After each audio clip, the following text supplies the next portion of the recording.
Hi. Hello. Hi. I probably should have cleared my throat before I did that intro. Would have came off a lot smoother. Not going to lie. I'm excited. I'm excited to do this. But before we get into the music, I figured that we do a quick 1,000 subs Q&A. Maybe I can hold on. Maybe we'll do something kind of cute. Do something a little cute. So I'll have to make my chat above it. And so now we can do a bit of a 1,000 Q&A. Yeah, up close and personal with me. I'm no longer confined to the limitations of the bottom right of the screen. I am now the only thing you see, and I dominate it in that regard. Any burning questions you've been thinking? I've been watching Mel for quite a while now, and I've always wondered about this thing. What is your favorite movie? My favorite movie, pretty definitively, is Fantastic Mr. Fox. Starring George Clooney, directed by Wes Anderson. Watching Mail My Mondays while Avatar: The Last Airbender plays in the background is pretty fire. Hey, that's a great combination, I think. I mean, artistically, in terms of like direction style, the stop motion is wonderful. It's incredibly pretty to look at. And Wes Anderson's direction, even with the live action stuff, like breaks through really well in an animated format. And the acting and the voice acting is absolutely wonderful. It's one of George Clooney's best roles, actually, as Mr. Fox. Favorite cartoon? It's a good question. I don't feel like I latched onto any cartoon in particular growing up. I just kind of watched generally what was on.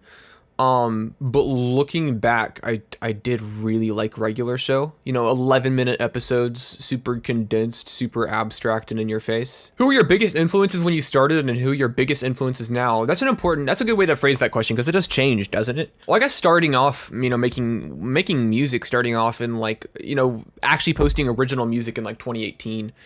I guess I was probably making music that was pretty blatantly reflective of who I listened to at the time, which would be like a lot of, like many people, like a lot of like Ninetales and Garden and people like that. But then also I had this sort of like unseen influence where it's like, I'm not making music like that sounds like this, but I'm sort of driven by creative like mentalities that other artists exhibited. Like, for example, I'm growing up, I'm listening to a lot of Billy Joel, I'm listening to a lot of Eminem, and I'm listening to fucking like Marcy Playground and like Cake, And so I'm listening to these artists that I'm not making music that sounds like them, right? Like when we go to influence, we're talking like a lot of the emo stuff, because I started out making emo. But in terms of like, I drew a lot of inspiration from like artists that I admired, just in the sense of like they are making stuff high quality. I want to chase that. And then influences now, it's a little different, because now I feel like I'm at a point where, at least creatively in terms of music, I feel like I have reached a point where my process has become pretty methodical. I don't feel the need to kind of reach out in all of these different directions. But I do think being eclectic is important. So at this point, I'm trying to be influenced by it's like I'm trying to be influenced by something these days. You know what I mean? It's like I'm trying to take influence rather than just mimicking what I enjoy starting off. Now I'm at a point where I feel like I've matured as an artist, where influence will happen if I want it to. I know how to seek it out. And so I guess just everywhere these days, I try my best to sort of remain eclectic, at least in what I listen to. Who's the best Spider-Man, Tom, Toby, or Andrew? I have no stake in that question. I don't care. Tobey Maguire, probably. I love those movies, but I'm not big on that war, I guess. Favorite producer? Good question. I didn't mean to say I don't care. It's not that I don't care about your question. It was a good question. I don't think I watch those movies like that. In terms of underground music, there's a lot of producers I really admire. I think Mercy Kill, he raps too, but all the production he does on his own stuff is fantastic. Adjacent and Rose, while we're on the topic of Corpse, are all great producers. Hiroshi is an insane producer. The Alchemist is crazy. People are gonna hate me for this. I don't really follow a lot of Jack Antonoff's work, but Sling by Clairo is one of my favorite albums, and I know that he had his pretty heavy involvement in that, and I think the production on that album is gorgeous and timeless and lush and rich and beautiful. So I wouldn't say he's my favorites, but I like his work on that album. W Super Chair. What's your hair regimen? Basic shit, nothing super special. I wash it, not every day, and then I condition it more than I watch it. Is your family music oriented, or did that come to be through yourself or by your own style and will? My brother is in a band. I mean, musically, we're both very musically focused. He's, pursuing a lot of music stuff as well. But I guess what we do musically is very different. But it's not a family thing. Neither of my parents are like, yes, I'm a... How many elbows you got in there? How many elbows do I got in there? What inspired you to start doing YouTube or wanted to start picking this hobby up? So I've actually done YouTube a couple times. I had a moderately successful anime-oriented YouTube channel, a couple thousand on there or whatever. But I found that YouTube was one of those. I mean, like anime was one of those things that I was like kind of like forcing to keep up with, you know what I mean?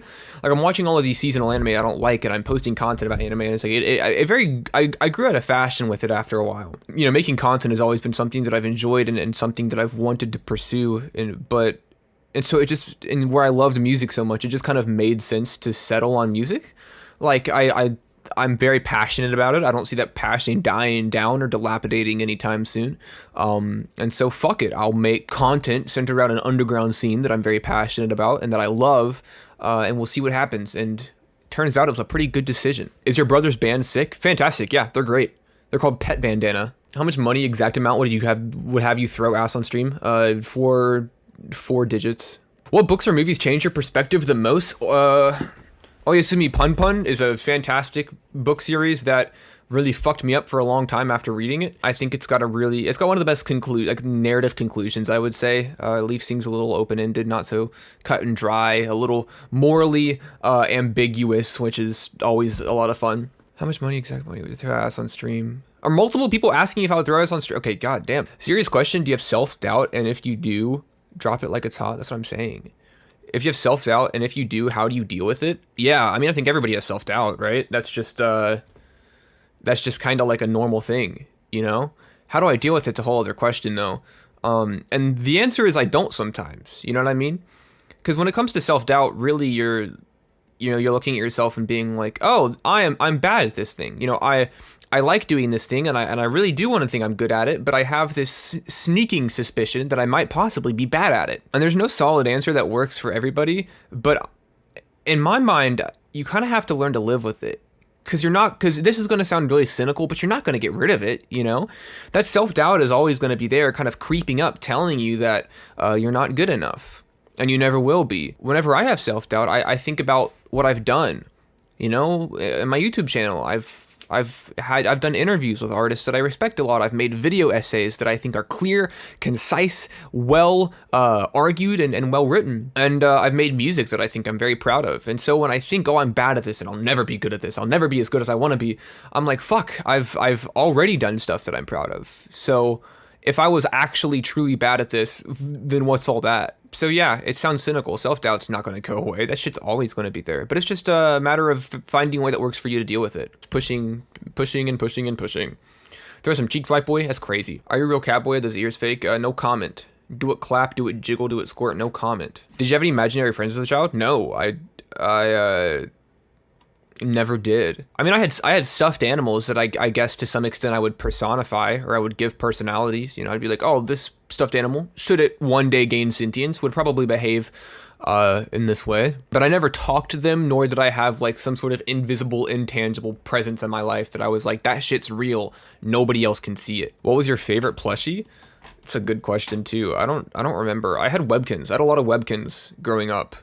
I'm an awful parent, unfortunately. The names are lost on me. No answer to that. Best starter Pokemon? It depends on the gen. But probably Mudkip. I'm a big fucking Mudkip fan, man. Every single playthrough I do, I can't convince myself not. How much money is on that bookshelf behind you? That's a good question. Let me think about it real quick.